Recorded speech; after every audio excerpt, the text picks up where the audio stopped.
This is a banded sideline hip car, and I have a micro band attached to a rig, and it's not choked, it's doubled, but you could do this with a choked band.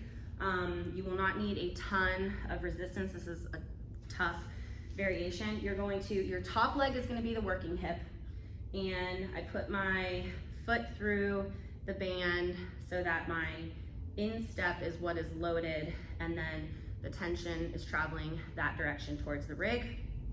I'm gonna be in a sideline position here, and I need to be far enough away from my anchor that I'm just outside of tension. So when my leg is totally straight here, I don't have any slack, but I'm not like way over there out in the middle of the gym.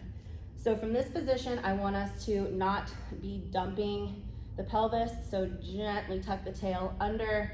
You can squeeze your butt. That will also kind of help you radiate force into the floor. This bottom leg has to be pushing down. I would recommend flexing the foot, and you also might want to hold your own hands. Now, the goal here is we're gonna take the hip into, this is internal rotation, travel into external rotation, holding it into external rotation here, and then pulling up until you got nowhere else to go because that band is heavy, and then slow eccentric on the way back down to straight leg. So fight hard for this foot to stay facing the floor.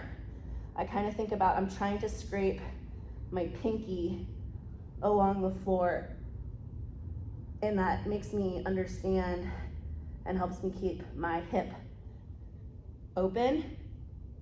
Some common compensations is that this knee is just gonna wanna come straight up into hip flexion.